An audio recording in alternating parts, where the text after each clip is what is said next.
would be familiar with. Right.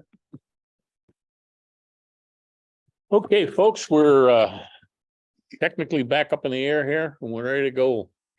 So we'll call a meeting to order. And the first item of business is the minutes from the previous meeting of July 10th. They were circulated to you as part of the meeting packet for today. Are there any comments or questions about the minutes? Seeing or hearing none, then I'll entertain a motion to approve them. It's been moved. We need a second. Whoop. Second, good. I at least can look at you guys and make you do it, yeah. It's hard to do on the Zoom. Okay, any further questions or comments? If not, all those in favor say aye or raise your hand. Aye. Aye. And they'll stand approved. Kim, the pay requisition for this month, Okay, so, Kim Jones, I should say. yeah, can you hear me? We can. Okay, so payments to 100 Carlson Road LLC for $5,595.07. Payment to Bond Shonik and King for $6,984.50. Payment to Bridgewater Opco for $49.30. That's the daily record. Payment to CNC Miraculous Cleaning Services, Inc. for $600. Payment to Charter Communications for $237.82. Payment to Frontier for $261.33. Payment to Occasional Elegance for $14,084. Payment to Trinity Ventures Engineering for $14,244.83. And lastly, a payment to US Bank for $950. Any questions? One more. Watts Architecture. Oh, I'm sorry, Watts. I'm sorry, Watts Architecture and Engineering for $26,790.70. Questions or comments? This material was sent to you as part of the packet. Hearing or seeing none, then we'll consider that to be a motion from the Finance Committee. We need a second. This is Rich. I'll second it. It's been seconded by Rich. Any further comments or questions? Hearing or seeing none, all those in favor say aye or raise your hand. Aye. Good. Everybody's favorite topic, the bylaws, is up next. We've done some updating of the bylaws, largely just to reflect the fact that some time has gone by since we have updated them, and we're now in a separate phase of the project. So we're going to get Bond Shonik and King is going to lead us through the changes. Yes, thanks, Tom. Good afternoon, everyone. Any questions? Tom indicated in the review of the existing bylaws and determinations that there was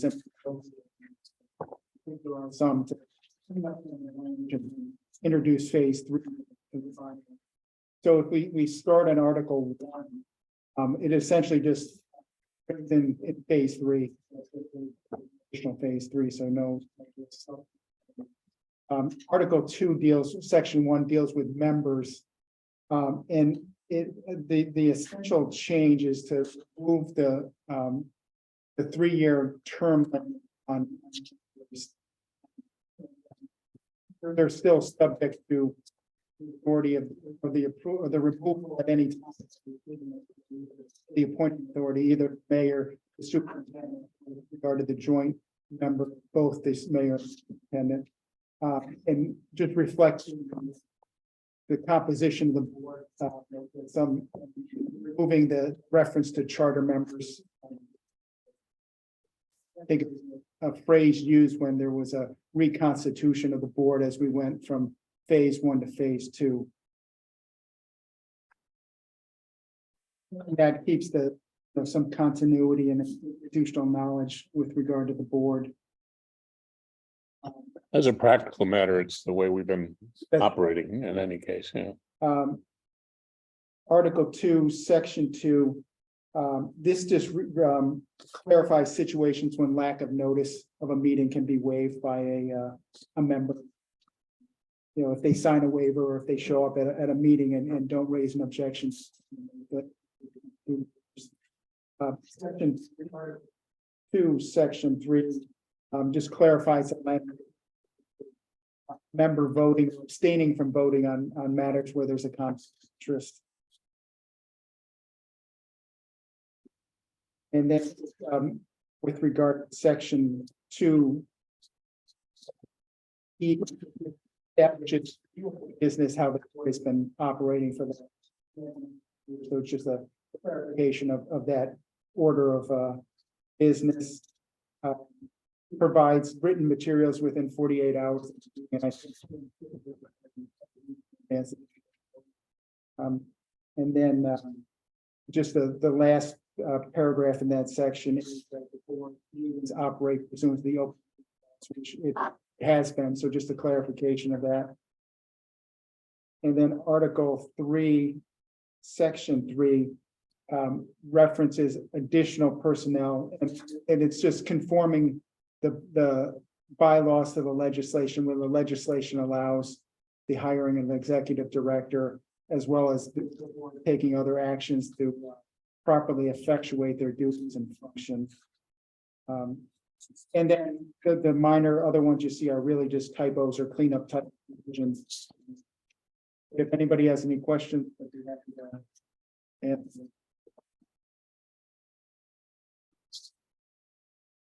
Appreciate your providing us with the red line version of this thing. Yeah. Very much so. Questions or comments on it? Again, this material was circulated before the meeting in the packet. But it does require us to vote on the proposed amendments. There are no other questions or comments, then I'll entertain a motion to approve the bylaws as amended. So moved. It's been I'll second. moved and it's been seconded. Any further comments or questions? Okay, hearing or seeing none, all those in favor say aye or raise your hand. Aye. All right. That concludes the items that of actual action we have. But as usual, we have a fund balance report here, and Kim Mitchell will lead us through it. Chairman Richards. Open fund balance at the top, we have $500 of unused allowance for the Canon contract. The district-wide technology 2B was decreased by the payments from the last pay rec for a total of $4,819,174. School 4 still shows $18,023. The Attorney General account has $330,648. The CPL settlement is $205,421. And the Canon E&O settlement, $200,000, for a total of $5,573,766. The RCSD loan balance starts with $892,649. The only remaining open contract we have under 2B is legal contract shown with a balance of $24,196.81. Current See, the lawyers, they will always be with us. Everyone else is gone. the current pay requisition from the program bond funds, we have $950. The RCSD loan fund has vendors Trinity Ventures Engineering, PLLC, for $14,244.83. Occasional Elegance LLC, DBA Ujuzzi, for $14,084. 100 Carlson Road for $5,595.07. CNC Miraculous Cleaning for $600. Charter Communications for $237.82. Bond Shonik and King for $6,984.50. Watts Engineering for $26,790.70. The Daily Record, which is the Bridge Tower account, for $49.30. And Frontier Communications for $261.33. That totals $68,847.55. $330,648 in the RJSCB fund balance. $4,836,747 in the program bond funds. $405,421 in the settlement fund.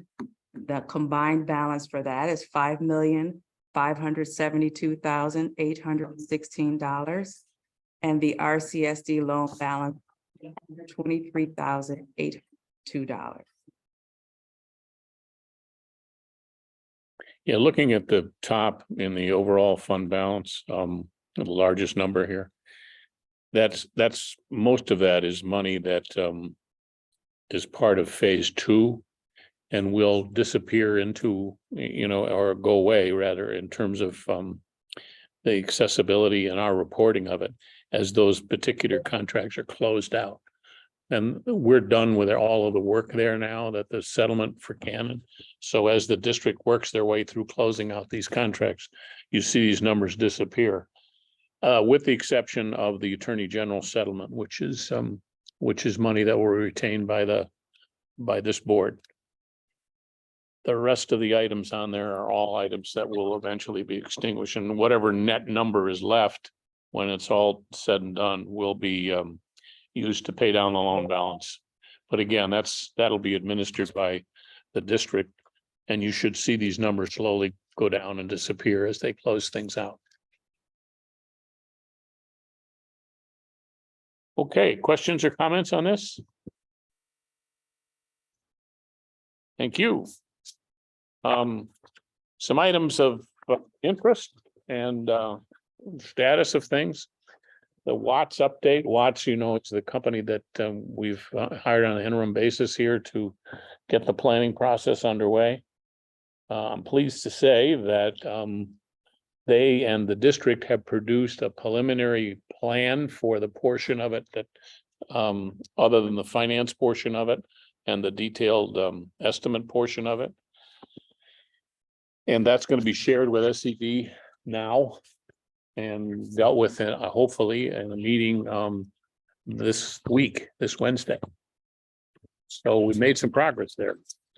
And the educational plan that the district put together to do their part of it has been folded into the other part of it, which was done by Watts, which is the technical part, dealing with how the program fits in the schools and, the demographics and that kind of stuff. So we made some real progress there. That's the good news. The bad news, we're kind of at a point where we can't go much farther without getting some input from SED about how they're going to treat various aspects of the project in terms of what's aidable and what's not. We are able to spend out of the bond fund the total $470 million, whether it's aidable or not. However, we have to maintain this local share ratio that's in the statute, which is 95%. In other words, 95% of the project has to be aidable. And so it's getting the detailed information from SED about what they will allow. There are rules and formulas with respect to it, but there's some judgment associated with it. Will allow us to then take the preliminary calculations we made about cost, figure out what's aidable, and make sure we got a project we can get into that 95% aidable category. And so until we get some input back from SED about those details, we've gone here about as far as we can go, because we can't go much farther unless we get some decent input here into what's aidable. Otherwise, we're just going to be making judgments that are open-ended. So that issue is going to be raised with SED Wednesday, when the superintendent and several others meet with meet with SED, and hopefully their response will be that they'll set up a meeting with the technical people and we can get going on it. The people who would attend on our behalf would be the Watts people that have done the preliminary work. So we're ready to go, and hopefully they will be too. Ordinarily, there's a project manager from SED that's assigned to this, and that person is the person who goes through the detail and gives us the answers. So, that process of what's aidable and what isn't aidable, and specifically what you wind up doing, that'll be with us all the way through this project. Because as the detailed plans get done, issues arise as to what's aidable and what's not. And there'll be changes, obviously, in what can be and is done. But unless you get this set of principles established in the beginning, you don't know what you're working off of. So you don't know what's changed and what's not changed. So that's where we are. This is not unique to us. I mean, this is the kind of thing that everybody who builds a school project in the state of New York has to go through. But it's a particularly big deal for this project because there's so much money involved up front. And because the city of Rochester, because of its poverty statistics, has a very high level of aidable recovery, 95% and even higher. In phase 2, I think we were, remember, Rick, what we were? It's around 98. Yeah, we were around 98 when we finished. So that's, that's an important part of what happens here. It's really amazing when you think about it. People don't realize the level of aid that goes into these projects, because this is in the top of the operating aid, the number that people are always talking about. So it's a substantial portion of it. So we'll know hopefully this week whether we're gonna have a plan here and we can keep moving. But the good news is they will, in fact, I think they probably have it by now. The SED will have the plan in their hands and can look at it. What we're trying to get from them now, we're not trying to get them to sign off on all the detail, everything else, but we need to get them to say, hey, yeah, we're doing what you think we're supposed to be doing here. So that we're not way off on some assumptions that we're working on, or content, that the content isn't what it should be. So anyway, I'm pleased with that point. So at least we got something to argue about, if nothing else.